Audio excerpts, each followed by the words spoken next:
Hello, good morning po mga mamamayan. Andito po ako ngayong umagang ito dahil ipapakita ko lang po sa inyo kung paano lulutuin ang menudo.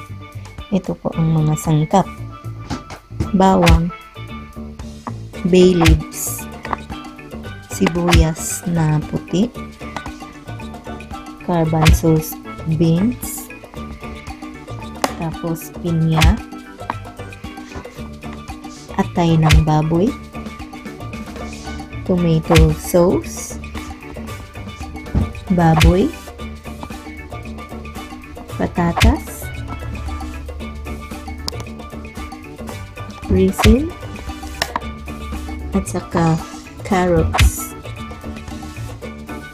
Maglalagay din po ako ng toyo, ng mantika, ng asin, at saka itong ground black pepper. Uumpisahan ko na po ang pagluluto nito. Maglalagay lang po tayo ng mantika sa ating kawali. Tapos paiinitin lang po natin. Maglalagay rin po pala ako ng luya, mga mamamayan. Sorry po kasi nakalimutan ko pong sabihin sa inyo kanina.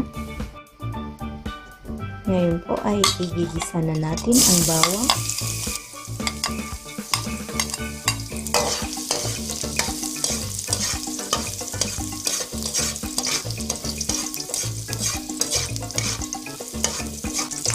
Pagkatapos po ay isusunod na natin ang ating sibuyas.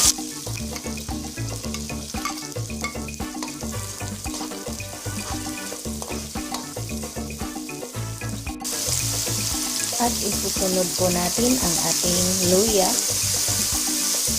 sa paggisa.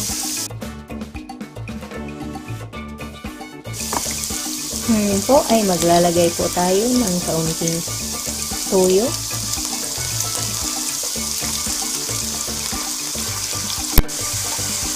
At isunod natin ang atay ng baboy.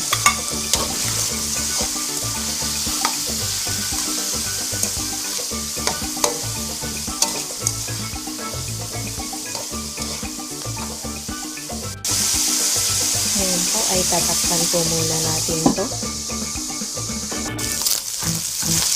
Ngayon po ay tatanggalin ko po muna itong atay ng baboy.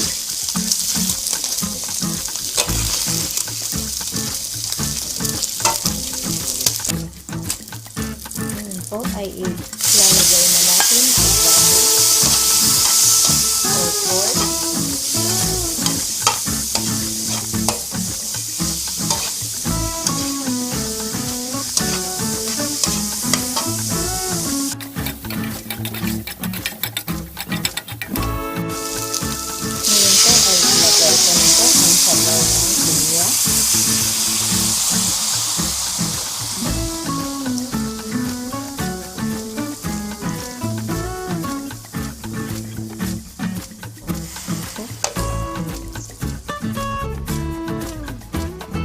Ngayon po ay isusunod na po natin ang ating raisins.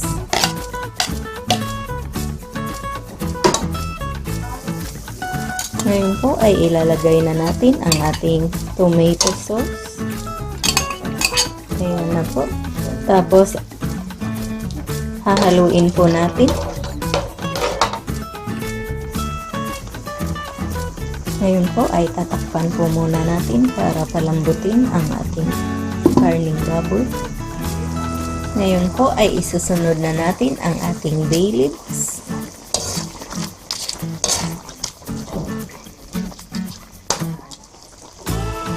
At isusunod na natin ang ating patatas.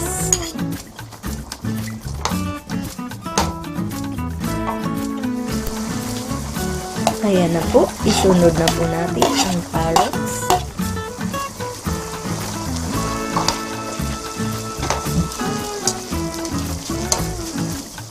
Ngayon po ay maglalagay tayo ng ground black pepper. Ngayon po ay maglalagay tayo ng asin. Tapos hahaluin. Ngayon po ay atin na pong isusunod ang ating atay ng baboy.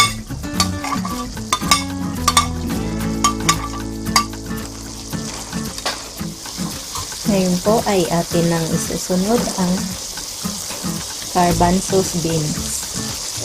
Ayan.